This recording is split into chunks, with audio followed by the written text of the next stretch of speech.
Bonjour et bienvenue dans Rencontre avec. Notre invité d'aujourd'hui est un historien dont les travaux ont profondément renouvelé notre compréhension du Moyen-Âge occidental et de l'empreinte durable de l'Église sur notre civilisation. Il a consacré une part essentielle de son œuvre à l'étude du monachisme, en particulier à l'aventure clunisienne et à l'ecclésiologie, c'est-à-dire la manière dont l'Église s'est pensée et organisée. Ses recherches l'ont conduit à analyser comment l'institution ecclésiale a non seulement défini les frontières de la chrétienté, mais a aussi agi comme une véritable architecte de la société. Son dernier livre, un recueil d'articles intitulé « Du monastère au phalanstère, un parcours ecclésiologique en 14 essais », résume à lui seul son itinéraire de chercheur, montrer les continuités et les ruptures entre les institutions ecclésiales, des monastères des premiers siècles de notre ère au phalanstère du début du XXe siècle. C'est avec une grande joie que nous accueillons Dominique Yonah-Prat.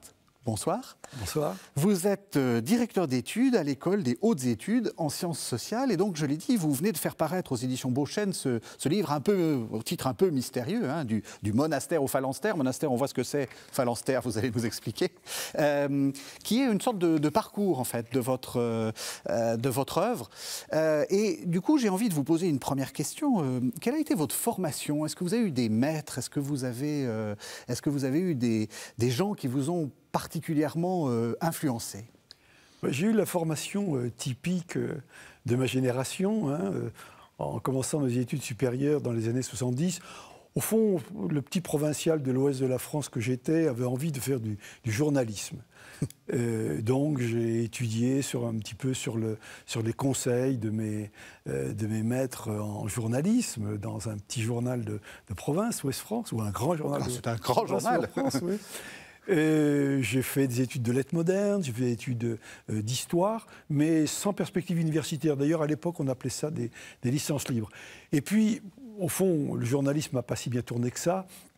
Et je me suis retrouvé par les hasards des lectures à m'intéresser à des questions concernant l'Église au Moyen-Âge, et en particulier un livre qui m'a beaucoup marqué en 1974, dans le monde, dans l'ambiance psychanalytique parisienne que je découvrais alors, qui est le livre de Pierre Legendre, L'amour du censeur. Et là, j'ai été plongé dans le monde de la confession médiévale, des manuels de confesseurs, et au fond, de ce qu'avec Foucault, à l'époque, on considérait comme la grande bureaucratie des consciences occidentales, l'Église. Et je me suis passionné pour cette affaire d'institution ecclésiale.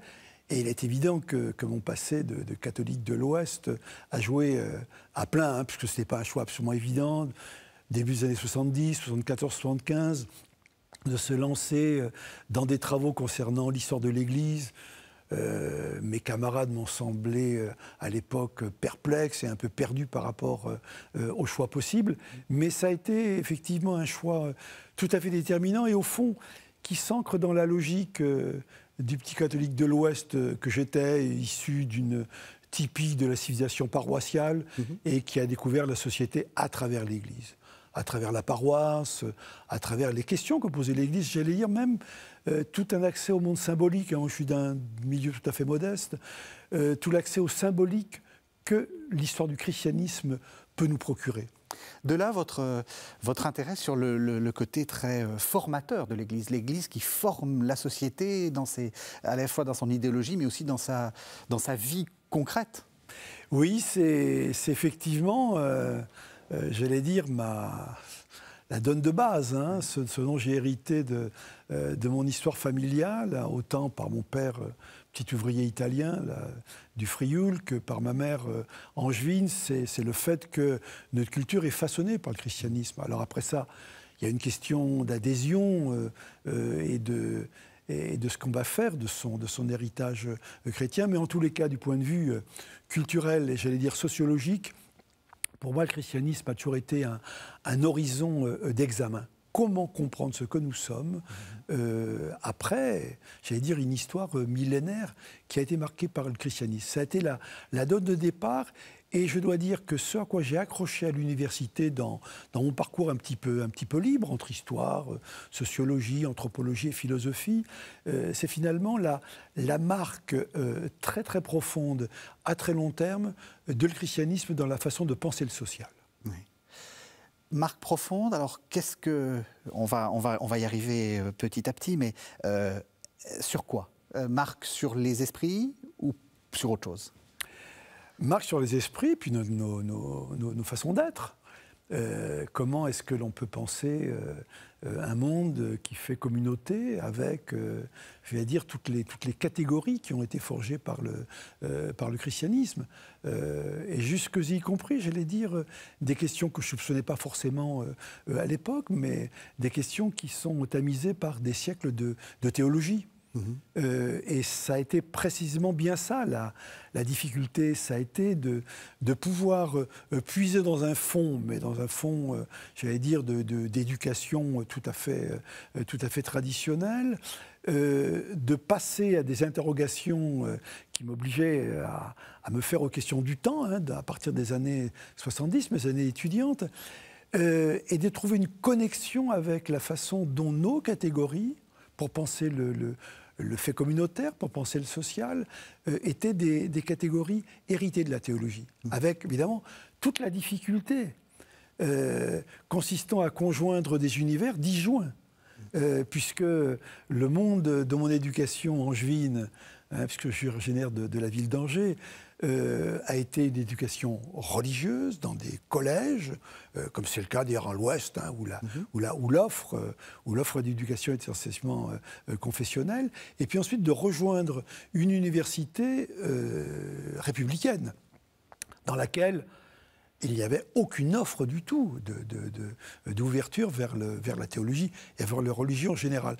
Et de ce point de vue-là, dans mes études un petit peu rapides et très personnelles, le passage par l'Université de Rennes, les cours d'idées politiques et sociales donnés par Jacques Léonard, malheureusement un très très grand professeur, spécialiste du 19e, des idées politiques et sociales justement, qui nous a trop vite quittés à la fin des années 70, m'a beaucoup marqué. Beaucoup marqué, puisque dans un contexte où, au fond, j'allais dire, les cours et les séminaires étaient occupés par l'essentiel de la demande politique contemporaine, avec, j'allais dire, les communistes, ou les Mao, ou les trotskistes, eh bien, Léonard n'hésitait pas à introduire les idées politiques et sociales du 19e avec des penseurs dits réactionnaires, comme Joseph de Maistre ou de Bonald. Et j'avoue que ce passage m'a beaucoup marqué et a mis comme une sorte de perspective qui s'est réalisée relativement tard finalement, de perspective où il était possible de conjoindre dans des pensées qui étaient des pensées d'intellectuels catholiques mais laïques, de conjoindre une interrogation théologique avec une interrogation politique ou sociologique si on veut. Vous commencez à vous intéresser au Moyen-Âge. Alors pourquoi d'abord le Moyen-Âge? Pourquoi vous parliez justement du professeur Léonard, pourquoi ne pas rester dans le 19e siècle? Pourquoi aller plus loin dans le Moyen-Âge? Qu'est-ce qui vous a... Écoutez, d'abord je pense par une rencontre de hasard, qui a été le livre de Pierre Legendre, L'amour du censeur, où l'essentiel était composé d'une étude d'Emmanuel le Confesseur du XIIIe siècle, et donc d'un problème qui est celui du tournant que connaît l'Église occidentale au Moyen-Âge avec l'invention de la pénitence privée. Donc là, vraiment un intérêt de circonstance, mais un intérêt vraiment fort, puisque ça permettait de rentrer dans la machinerie de l'institution. Et puis, je dirais que l'autre raison est de cette nécessité que permet l'histoire médiévale de donner un recul qui est un recul fondateur. Je reste persuadé que pour analyser l'Église contemporaine et ses questions, la façon dont elle joue avec sa propre tradition, le Moyen-Âge est une période absolument fantastique. Fantastique parce que, j'allais dire, elle nous sort de la modernité, mais tout en justifiant ce qui est devenu la modernité. Parce qu'au fond, cet antonyme ne se justifie que par construire autre chose que ce qui était avant. Et puis, c'est un relais tout à fait commode pour penser des questions que vous connaissez bien, qui sont celles des premiers temps de l'Église. Il y a une sorte de filtrage au Moyen-Âge des questions patristiques qui m'a toujours beaucoup, beaucoup intéressé. Et puis, je dirais, troisième peut-être réponse, mais qui s'est révélée relativement tard dans mon parcours, qui est cet extraordinaire temps d'innovation conceptuelle qui a été la scolastique. C'est-à-dire, au fond, une évolution de l'Église dans sa dimension universitaire qui est capitale. Et quand on essaye de se pencher, comme je le fais souvent, sur les origines conceptuelles, c'est-à-dire la façon dont on pourrait essayer de comprendre l'émergence d'un concept de la modernité, comment on est obligé de remonter dans ces genèses, eh bien on s'aperçoit que le tournant universitaire est un tournant de création lexicale fantastique. Et d'ailleurs, le français philosophique, c'est un français qui est lié à toute la réflexion de la scolastique, on va dire, tardive des XIVe, XVe siècles, le moment où, je pensais à Nicolas Aurème en particulier, où on se met à traduire du grec ou du latin à la demande de Charles V, le grand souverain savant, pour alimenter la réflexion théologico-politique, on va dire. Et c'est sûr que là, on a l'invention d'un langage et de catégories de pensée qui vont jouer à très très long terme. Et j'avoue que cette distance m'était nécessaire. Et peut-être, je vais rajouter un élément, peut-être que fils d'émigrés, italien, j'avais besoin de l'histoire pour pouvoir essayer de comprendre les difficultés culturelles et sociologiques dans lesquelles j'étais partagé entre deux cultures. Oui, l'histoire comme un tiers, quelque chose qui permet de faire un détour pour mieux se comprendre. Oui, l'histoire comme un tiers. Oui. L'histoire comme un tiers, et c'est une espèce de nécessité d'avoir de la distance pour comprendre son monde, surtout lorsqu'on est en tension culturelle comme je l'ai été dans mon enfance. Ce qui justifie qu'on continue à faire de l'histoire à une époque où on se pose des questions de financement des universités. Ah bah voilà, c'est capital. C'est capital de maintenir l'histoire. Ah, c'est capital. Et j'allais dire, ce sont des financements qui sont, à mon avis, rentables, parce qu'une société a besoin de se penser, et de se penser dans la distance. Alors, Cluny. Chez vous, les titres sont intéressants. Ce qui est intéressant, c'est aussi souvent les opposants, enfin les côtés un peu binaires. Votre livre sur Cluny, vous l'appelez « Ordonner ». On comprend, on se dit, voilà, c'est un grand monastère, il faut ordonner les choses et exclure. Pourquoi ? C'était pas du tout prévu lorsque j'ai choisi le sujet de Cluny. Le sujet de Cluny, c'est le hasard du choix d'une thèse.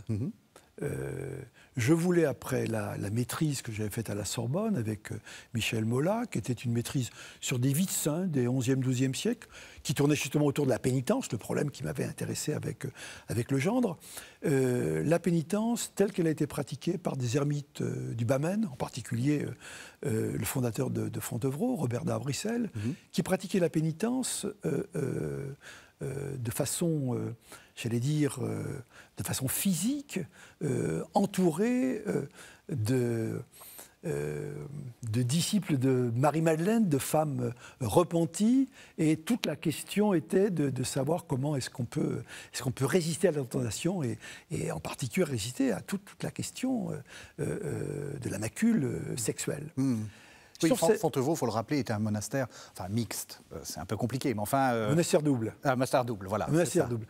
Donc sur cette base, moi, j'avais tâté des vies de saints, et pour apprendre mon métier, puisque la perspective qui s'ouvrait après l'agrégation d'histoire, c'était de pouvoir faire de la recherche, de pouvoir m'initier à ce métier, et m'initier du point de vue technique. C'est-à-dire, j'avais envie vraiment d'éditer des textes. Et Don Dubois, qui était le grand liturgiste, le grand spécialiste d'histoire monastique, qui enseignait à l'école pratique des hautes études en 4e section, me dit, mais il y a un dossier fantastique de vie de saint que personne n'a jamais exploré, qui est la vie de saint Mayol de Cluny.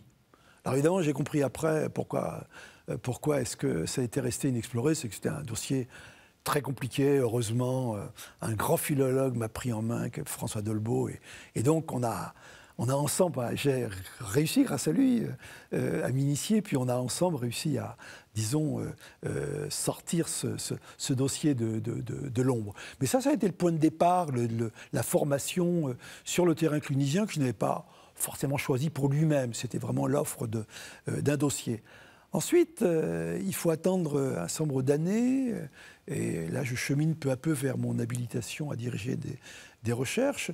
Quand je suis rentré au CNRS en 1985, le thème avait été l'ecclésiologie des moines en Francie occidentale entre le 9e et le 12e siècle. Les dossiers auxerrois, qui étaient les dossiers dans lesquels la réforme clunisienne s'était formée en bonne partie, les dossiers carolingiens de haute culture, et en particulier la première saisie au IXe siècle de la grande pensée du pseudo-Denis l'Aréopagite, le néoplatonicien. De ce Cluny-là, j'avais voulu faire l'ecclésiologie, d'ailleurs sans trop savoir, mais j'avais lu évidemment abondamment Yves Congar, sans trop savoir que le terme ecclésiologie, après tout, n'était pas forcément bien adapté au vocabulaire de l'époque. Mais mon propos était précisément de pouvoir essayer de comprendre ce qu'était la conception de la société chrétienne pour des moines qui allaient alimenter la réforme grégorienne. C'était ça tout l'enjeu. L'autre enjeu était de voir dans quelle mesure ça s'appuyait sur une autre réforme qui était la réforme de la Renaissance carolingienne, le moment de création d'un empire chrétien. Mais cette ecclésiologie, cette façon de pouvoir penser le social, en particulier avec la façon dont on pense les trois ordres fonctionnels, qui avait été la grande affaire de ma... Alors les trois ordres fonctionnels, expliquez. De ma thèse, la division entre une fonction qui est celle de prière, une autre qui est celle de mener la guerre, et puis une autre qui est de production. Et c'est un objet qui a fait l'objet d'énormément de débats autour de Georges Dumézil et puis de celui qui a été mon maître, Georges Duby. Et le paradoxe, c'est que le dossier de Cluny, tournant autour de l'an 1000, les vies de Mayol, mais alimenté des sources carolingiennes, ont permis de complètement renouveler la question, puisque on a longtemps pensé, c'est l'objet des trois ordres et l'imaginaire du féodalisme de Duby, on a longtemps pensé que c'était un schéma qui avait été inventé au début du XIe siècle. Et en réalité, les dossiers que j'apportais, les sources carolingiennes que j'apportais pour les dossiers clunisiens, montraient que c'était un schéma qui a été christianisé sur des bases indo-européennes au IXe siècle. Alors évidemment, ça renouvelait complètement la question, et puis ça donnait évidemment du grain à moudre pour quelqu'un qui avait envie de s'intéresser à la façon dont on pensait la société chrétienne. Et c'est la raison pour laquelle j'ai poursuivi, et j'ai, sous cet intitulé d'ecclésiologie monastique, essayé de comprendre comment s'organisait la société entre l'an 1000 et le milieu du XIIe siècle, pour essayer de comprendre en quoi est-ce que des moines avaient pu être des promoteurs de ce que va devenir la réforme grégorienne. Mais comment procéder pour travailler sur l'ecclésiologie de moines de l'époque grégorienne à partir des dossiers clunisiens? Là encore, c'est une affaire de hasard. Le milieu des années 90 sont des années où se lancent à Nice, autour de ma collègue Monique Zerner, de grands travaux sur l'hérésiologie. Et Monique me demande à l'époque de venir, dans le cadre du séminaire qu'elle lance, qui va durer 3 ans, de venir m'intéresser au traité qu'un des abbés de Cluny, Pierre le Vénérable, au milieu du XIIe siècle, va consacrer à lutter contre les Pétrobruciens. Les Pétrobruciens, c'est-à-dire les disciples de Pierre de Bruy, sur lesquels on ne sait pas grand-chose en dehors précisément de la polémique qui a été menée contre eux par Pierre le Vénérable. Et là, j'ai été absolument fasciné par ce texte. Et parmi les éléments débattus, certains sont très très neufs, en particulier la question sur l'utilité des lieux de culte, Et ça, ensuite, c'est le thème qui va m'intéresser longuement et quasiment jusqu'à maintenant. On va y revenir, oui. Mais à l'époque de cette étude sur les hérétiques, en particulier là, sur les pétrobrussiens, je me suis bien aperçu que Pierre le Vénérable n'avait pas simplement écrit un ouvrage contre les hérétiques, mais qu'il avait aussi écrit un ouvrage contre les juifs et un autre contre les musulmans. Et le grand intérêt de ces deux traités, c'est que contre les juifs, c'est le moment où l'Occident médiéval prend pour la première fois contact, ou quasiment pour la première fois contact, avec la littérature talmudique, donc le monde rabbinique. Et puis, pour les musulmans, la première traduction en latin du Coran et des légendes muhammadiennes qui sont commanditées par Pierre le Vénérable. Et donc nous avions un ensemble en 3 traités qui permet de comprendre que l'Occident contemporain des XIIe, début du XIIIe siècle marche rapidement vers la notion d'hérésie générale et que, au fond, l'ecclésiologie que j'essayais de cerner autour de l'époque grégorienne n'est jamais qu'une ecclésiologie réactive à une hérésiologie. Et que le couple hérésiologie-ecclésiologie fait sens. Et du coup, lorsque le volume tiré de ces travaux a été au moment de sa parution, s'est imposé un terme qui est en fait un terme complètement foucaldien. C'est pas surveiller et punir, c'est ordonner et exclure. Ordonner la société, ça suppose de poser des termes qui sont des termes d'exclusion. Avec, d'ailleurs, j'allais dire, la profondeur historique que ça donne à nos questions d'altérité en contexte chrétien. Ça veut dire que, d'une certaine façon, parce que souvent on imagine l'histoire de l'Église comme le parcours triomphant d'une vérité qui se développe dans l'histoire, vous dites au contraire, là, on se définit par rapport à l'autre. On est tout le temps en train de se... Comme vous dites, pour ordonner à l'intérieur, il faut aussi qu'on exclue des marges ou qu'on exclue à l'extérieur. Mais bien sûr, l'histoire du christianisme n'est pas du tout un long fleuve écrit d'avance. Ouais. J'allais dire, c'est un monde qui est complètement réactif à un environnement. Et en l'occurrence, l'environnement, c'est l'environnement des Juifs, c'est l'environnement musulman, à une époque d'ailleurs de très forte poussée. Qui fait craindre à l'Occident latin de sombrer. N'oublions pas que nous sommes à l'époque des croisades, première et deuxième croisade, la première prêchée par un pape clunisien, et puis la deuxième contemporaine, là, justement, de l'époque où travaille Pierre le Vénérable, en 1149. Donc, bien sûr, nous avons affaire à des questions ecclésiologiques qui sont en fait des questions d'histoire réactive. Oui. Comment réagir à un environnement et comment y répondre. Et au fond, c'est un temps, moi, qui m'a passionné dans la longue durée, parce que des tournants importants de l'histoire occidentale se prennent, et du christianisme occidental en particulier. Quoi ? Justement, quelles sont les choses qui sont en train de se cristalliser à ce moment-là ? Écoutez, un certain nombre. Oui. On ne va pas développer la question du célibat ecclésiastique, mais il est évident que l'époque de la réforme grégorienne va être très, très, très importante. Mais pour ce qui concerne les questions qui m'ont intéressé, l'antijudaïsme qui se définit au XIIe siècle. Mm-hmm. Moi, j'ai posé l'hypothèse qui a été très débattue à l'époque, lors de la sortie d'Ordonner et exclure, que le tournant antisémite, c'est là que l'Occident le prend. Mmh. Bien sûr, antisémite, c'est un terme qui apparaît dans les années 1860. Mais il y a bien avant ce tournant, il y a un antijudaïsme chrétien qui, à un moment donné, va connaître un tournant qui est un tournant de type ethnique. Mmh.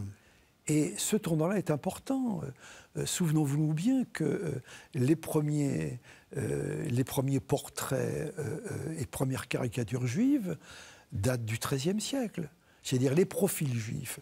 La réflexion sur la différence en nature des juifs, les questions scolastiques qui sont posées autour de la nature menstruelle des Juifs. Ça date du XIIIe siècle. Et les questions, lorsque je les ai prises avec l'Adversus Iudaeus de Pierre le Vénérable, vont tout à fait dans ce sens-là. C'est-à-dire, ce moment, et moi qui m'a beaucoup marqué du point de vue de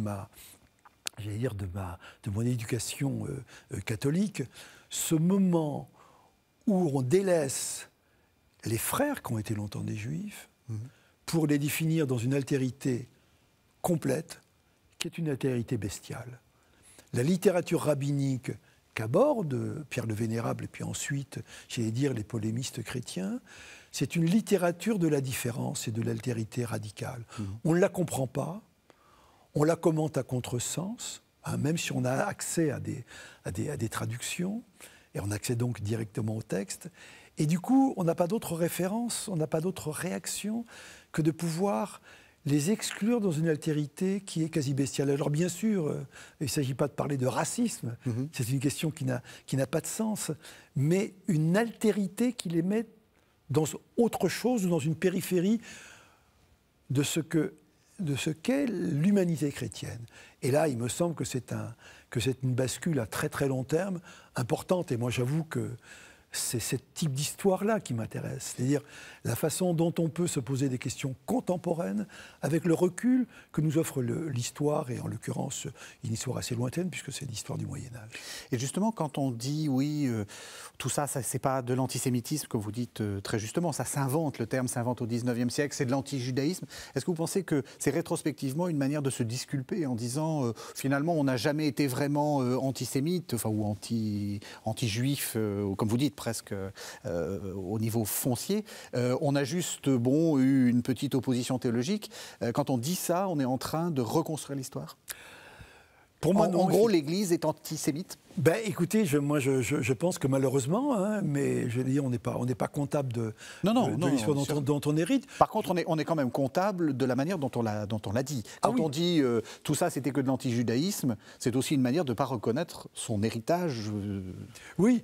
À l'époque où j'ai soutenu mon habilitation, puisque ordonner et exclure a d'abord été un travail d'habilitation, il s'intitulait « Jeunesse de nos intolérances ». Évidemment, j'avais été assez provocateur. Et un certain nombre de collègues ont critiqué cette façon anachronique de faire de l'histoire en disant « mais Auschwitz au XIIe siècle, c'est pas possible ». Eh bien, vous savez, des années après, je pense toujours la même chose. Je pense qu'il y a effectivement dans l'héritage culturel du christianisme quelque chose qui s'appelle de l'antijudaïsme, mais de l'antijudaïsme qui prend une coloration avec, je vais dire en particulier, tout légendaire sur les meurtres rituels, qui prend une coloration raciale. Et ça, il faut l'assumer, et je dois dire l'assumer sans honte. L'histoire regardée en face, c'est une histoire qui nous permet d'avancer. Après, vous êtes lancé dans une très grande trilogie, La Maison Dieu, Cité de Dieu, Cité des Hommes et La Maison commune des modernes, trois piliers, une trilogie, sur la question de l'Église, en gros du spirituel et du temporel, et puis de l'Église bâtiment et de l'Église telle qu'on la représente comme l'Église institution, ou presque communauté. Qu'est-ce qui vous a intéressé dans ces trois... Et surtout, pourquoi pardon, excusez-moi, mais on voit bien que la Maison Dieu, ça parle plutôt du côté médiéval, Cité de Dieu, Cité des Hommes encore un peu aussi, mais la Maison commune des modernes, là, on arrive dans le 19e siècle. Je rappelais tout à l'heure la découverte qu'avait été la polémique anti-hérétique menée par Pierre le Vénérable, dans une séquence d'ailleurs qui est longue. Dans l'Occident médiéval, on voit apparaître des hérésies au début du XIe siècle, dans le premier tiers du XIe siècle. Pourquoi ? Ça, c'est une vraie question. En réalité, je pense qu'une des réponses, c'est le fait que l'institution se fait contre. Et qu'elle se définit par rapport à des adversaires qu'elle va épingler. Donc vous voulez dire, c'est le vieil adage, portet a heretico esse, il est utile qu'il y ait des hérétiques? Oui, il est utile qu'il y ait des hérétiques, et en particulier pour essayer de justifier des thèmes qui sont relativement neufs dans l'histoire du christianisme. Et justement, en travaillant sur ces polémiques anti-hérétiques des 11e, 12e, je me suis absolument passionné pour ce qui me paraissait une chose évidente et qui ne l'est pas, la justification des lieux de culte. Les hérétiques disent, mais non, où est-ce que vous avez été trouvé dans le Nouveau Testament le fait que Jésus ait pu dire, mais réunissez-vous dans un bâtiment pour prier en mon nom, là où vous êtes 3, je suis avec vous. Et donc, paradoxalement, les hérétiques dénoncés sont plus orthodoxes que ceux qui les dénoncent. Il y a donc une espèce de paradoxe qui m'a passionné, qui est que l'Occident va inventer le lieu de culte qui n'a aucune espèce d'importance pour les premiers pères de l'Église. Bon. Et alors, j'ajoute le fait que cette question, évidemment, elle est importante en elle-même, mais elle a été pour moi importante dans un contexte historiographique. Nous sommes à l'époque où les médiévistes français, dans la dynamique de Jacques Le Goff, principalement, mais aussi de Georges Duby, s'intéressent à la façon dont se spatialisent les pouvoirs. Et la contribution de ma génération, je dis ma génération, parce qu'on a été tout un nombre intéressés par ces questions, je pense à Alain Guéraud, je pense à Michel Lowers en particulier, nous nous sommes intéressés au fait que la spatialisation des pouvoirs dans l'Occident, disons des 11e, 12e, 13e siècles, ce n'est pas simplement la spatialisation des pouvoirs seigneuriaux ou princiers, c'est aussi la spatialisation du pouvoir institutionnel méga qui est l'Église. Donc c'est ce moment où, en histoire sociale, on commence à prendre au sérieux l'Église. Et moi, ma contribution à cet intérêt collectif, ça a été d'interroger ce qui permettait la montée en puissance du lieu de culte à partir, on va dire, des années 800 jusqu'à 1200, qui est le moment vraiment de grandes discussions de la justification des lieux de culte. Ce moment où, au fond, on a conçu la communauté chrétienne comme étant entièrement dépendante de son entrée dans l'Église. C'est-à-dire le moment où, au fond, on va installer les sacrements. Les 7 sacrements, bon, ils sont plus nombreux, mais ils se fixent au XIIe siècle avec le fameux septénaire sacramentel. Pas de sacrement sans le lieu. Mais alors le lieu, quand vous dites l'entrée dans l'Église, c'est l'entrée dans l'institution ou l'entrée dans le bâtiment? Eh bien justement, c'est les deux. Et c'est le moment où on discute de cette curieuse rencontre, privilège et choix du monde occidental. Le monde oriental ne vit pas du tout ce tournant, où le même mot permet de désigner le bâtiment et la communauté. C'est ce qu'on appelle à l'époque, dès les contemporains, dès le IXe siècle, le moment où le rituel de consécration d'église se fixe et se développe pour devenir d'ailleurs les rituels le plus important de la liturgie latine. Eh bien, on dit, mais c'est une métonymie, c'est-à-dire la nécessité du contenant pour réaliser le contenu. Et cette question de la nécessité du bâtiment pour la communauté m'a vraiment intéressé à très très long terme. Alors, au départ, pour essayer de comprendre le tournant que vit l'Occident médiéval, et ensuite, pour essayer de comprendre si le monde occidental se pense réellement sur des bases, j'allais dire, ecclésiales, comme une architecture.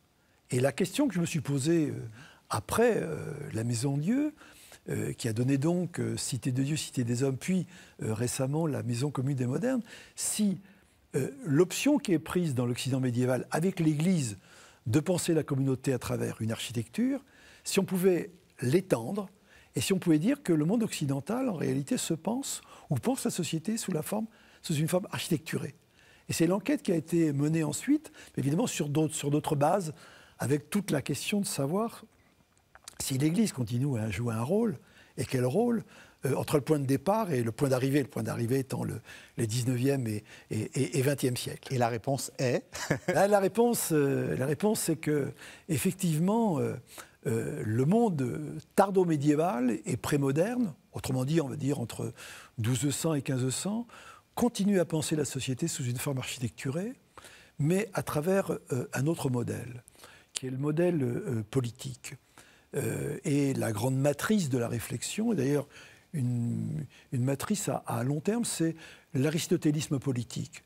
C'est-à-dire la partie de l'œuvre d'Aristote, l'Éthique Nicomaque ou la politique, qui a été traduite en Occident, en latin, au milieu du XIIIe siècle, comment la notion d'architectonique ou d'architectonie que propose Aristote permet de penser les cadres de la sociabilité, et ce qu'on va commencer à appeler la politique avec Aristote, en permettant de développer une nouvelle métonymie, mais cette fois-ci, il ne s'agit plus de l'Église et de l'Église, mais de la ville et de la cité qui est le concept communautaire proposé, la police, qui est proposé par Aristote. Et la question était de savoir comment est-ce qu'on a pu passer de la métonymie ecclésiale à la métonymie politique, ville, cité. C'est donc toute une réflexion sur, au fond, l'articulation que l'on peut trouver entre la pensée politique des XIIIe, XIVe, XVe siècles, et puis, j'allais dire, la matrice ecclésiologique, la matrice théologique que j'avais essayé de travailler dans La Maison Dieu. Alors ça, c'est le second temps. Nous rentrons dans un monde où, au fond, on pourrait dire que l'Église et l'État sont en miroir et proposent une réflexion architecturée sur la société qui va déboucher à long terme, et c'est le troisième temps de ce que j'ai voulu faire avec la maison commune des modernes, mais qui cette fois-ci nous met, j'allais dire, à la fois dans un rapport de tradition, c'est-à-dire comment est-ce que la tradition de départ, tradition médiévale,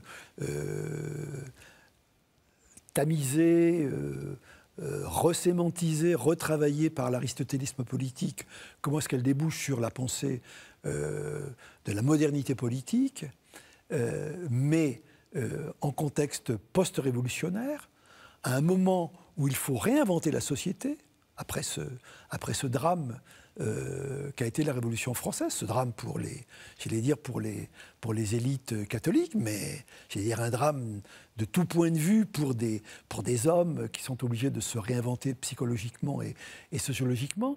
Et c'est le moment où se confrontent deux constructions de la société qui m'ont intéressé. La première, c'est le renouveau du discours catholique.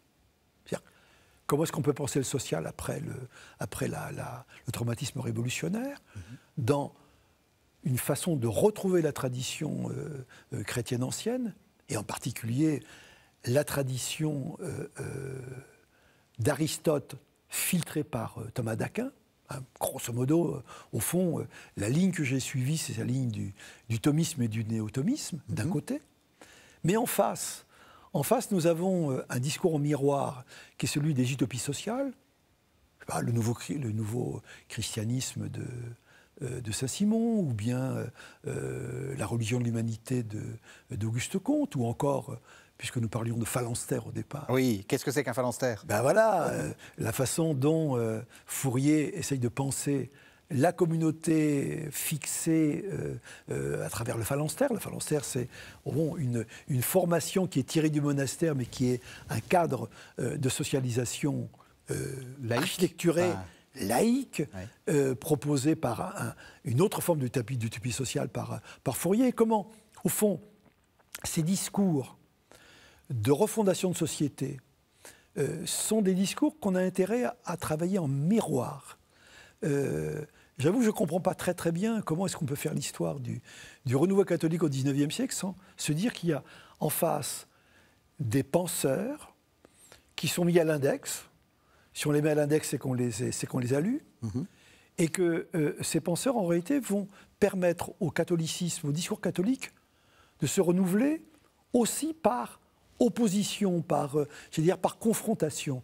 Et inversement, comment est-ce qu'on peut comprendre les utopies sociales du XIXe siècle sans rapport à la tradition chrétienne ? Comment est-ce qu'on peut comprendre Saint-Simon, dont c'est le bicentenaire de la disparition cette année, qui a écrit un nouveau christianisme ? Comment le comprendre sans la tradition chrétienne ? comment est-ce qu'on peut comprendre la religion de l'humanité d'Auguste Comte sans la référence au catholicisme? Il était fasciné en particulier par l'Église romaine. Donc, ma proposition, c'est de travailler sur ce que représentent en réalité les origines, la genèse de la sociologie, mot inventé par Auguste Comte en 1839, dans une confrontation des deux discours, avec l'hypothèse que ces deux discours continuent à véhiculer le vieux cadre architecturé du Moyen-Âge que j'avais été amené à travailler précédemment. Est-ce que vous diriez qu'actuellement, on est sur encore un autre modèle? Est-ce qu'il y a encore, ou est-ce que c'est fini? L'Église telle qu'elle avait son influence, c'est fini, et que la société actuelle n'est plus en miroir ou n'est plus en antagonisme face à l'Église? Et réciproquement, d'ailleurs. Et réciproquement, je dirais que les discours sont quand même intimement mêlés. L'expression maison commune, en fait, c'est une expression qui permet de parler du social de façon assez courante au XIXe siècle, mais n'oublions pas que le point d'arrivée, c'est Laudato Si. Oui. L'encyclique du pape François, oui, qui n'hésite pas à utiliser un terme contemporain avec la perception tout à fait précise que son saint éponyme médiéval, donc François d'Assise, est un contemporain d'une conception de la communauté qui est une conception architecturée. Mmh. Et que cette maison, elle fait sens dans la tradition, et dans une tradition longue, une tradition renouvelée avec, j'allais dire, toute la saisie politique dont je parlais tout à l'heure avec l'aristotélisme, et puis comme point d'arrivée au fait que la maison commune pour penser la planète puisse être encore une image qui est efficace pour pouvoir penser le contemporain. Donc nous sommes, au fond, dans quelque chose où je n'arrive pas à démêler ce qui est un héritage théologique et puis ce que sont, j'allais dire, des grandes options, des grandes nécessités véhiculées par les sciences sociales. Donc je dirais qu'on a affaire à des articulations qui sont tout à fait intimes et que bien sûr, lorsqu'on est philosophe, sociologue ou anthropologue, on n'est pas forcément dans l'état ancien du discours chrétien sur le théologique. Mmh. Et que malgré tout, la genèse de ces disciplines est intimement mêlée à une histoire qui a été mise en forme pendant des siècles par la théologie, et qu'inversement, la théologie est une discipline qui, en contexte de modernité, que je fais commencer dans les années 1800, est une discipline acculturée, c'est-à-dire qu'elle est bien obligée de s'alimenter à des catégories qui sont pensées par les sciences sociales. On arrive à la dernière partie de notre entretien. Il est paru en 2023, il y a quelques années, très peu, un dictionnaire critique de l'Église que vous avez co-dirigé avec Frédéric Gabriel et Alain Rauvel. Qu'est-ce que c'est? Qu'est-ce que vous avez voulu faire? Un dictionnaire critique de l'Église. Oui, dictionnaire critique de l'Église, comme il existe un dictionnaire critique du marxisme. C'est-à-dire qu'il s'agit de pouvoir critiquer, non pas l'Église en tant que telle. D'ailleurs, l'Église, de quelle Église s'agit-il? Nous déclinons les Églises au pluriel dans ce dictionnaire. Mais justement, est-ce que c'est le dictionnaire critique du marxisme ou est-ce que c'est le livre noir du communisme? Est-ce que c'est le livre noir de l'Église? Non, c'est pas en aucun cas le livre noir de l'Église. Non, critique au sens, et je pense que le sous-titre du volume donne le sens global, notions et débats de sciences sociales. C'est-à-dire, à partir de ce terme insaisissable, qui mérite tout un dictionnaire pour pouvoir penser un environnement lexical et sémantique qui permet de saisir une réalité qui est l'Église, ou on pourrait dire, puisque un des articles principaux du dictionnaire, c'est ecclésialité, essayer de saisir un style, essayer de saisir une façon de faire qui est précisément, qui relève de l'Église à travers l'histoire. Ce que nous avons essayé de faire, c'est de proposer un instrument critique permettant au jour d'aujourd'hui, dans un contexte de modernité scientifique, d'essayer de travailler sur ce qu'est l'histoire de nos catégories, l'histoire de l'entendement quand on aborde des questions de société. Grosso modo, quand on essaye d'aborder le vocabulaire utilisé par les différentes sciences sociales, avec l'intuition que la genèse de ces différentes disciplines se trouve du côté des traditions véhiculées par le christianisme culturel, au fond, ce qu'a été longtemps le programme de la théologie, qu'inversement, comme je le disais tout à l'heure, la théologie est marquée par les sciences sociales à partir de 1800, et que le résultat, c'est une sorte de mixte. Et que si on veut comprendre quelque chose dans nos catégories, eh bien, c'est cette histoire-là, cette histoire longue véhiculée par la théologie, et c'est une histoire des rapports réciproques entre théologie et sciences sociales à partir de 1800 qu'il faut essayer de maîtriser. Alors on peut prendre quelques exemples pour éclairer.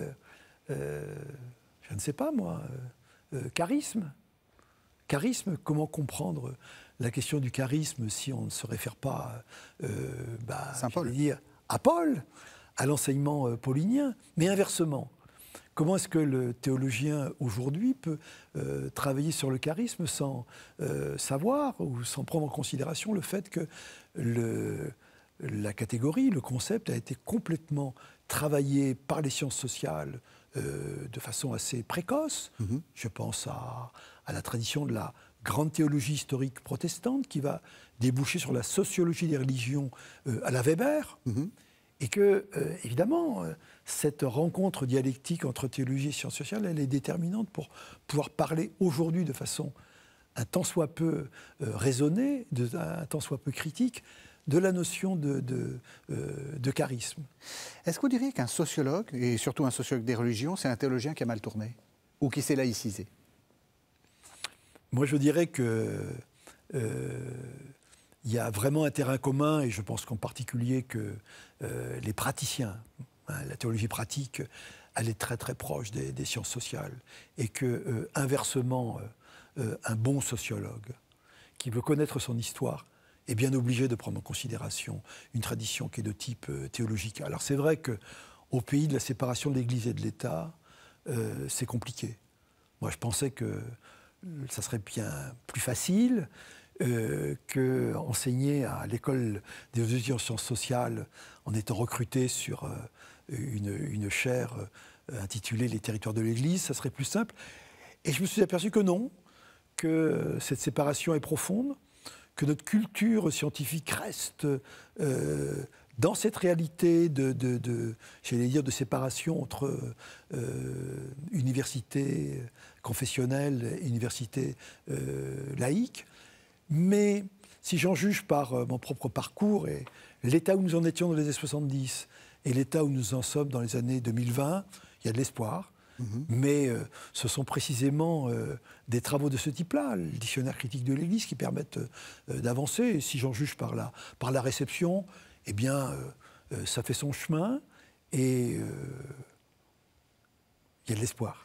Pourquoi est-ce qu'il faut continuer à faire ce dialogue-là ? Qu'est-ce que ça apporte, justement ? Mais parce qu'on ne peut absolument rien comprendre de notre culture en dehors de cela.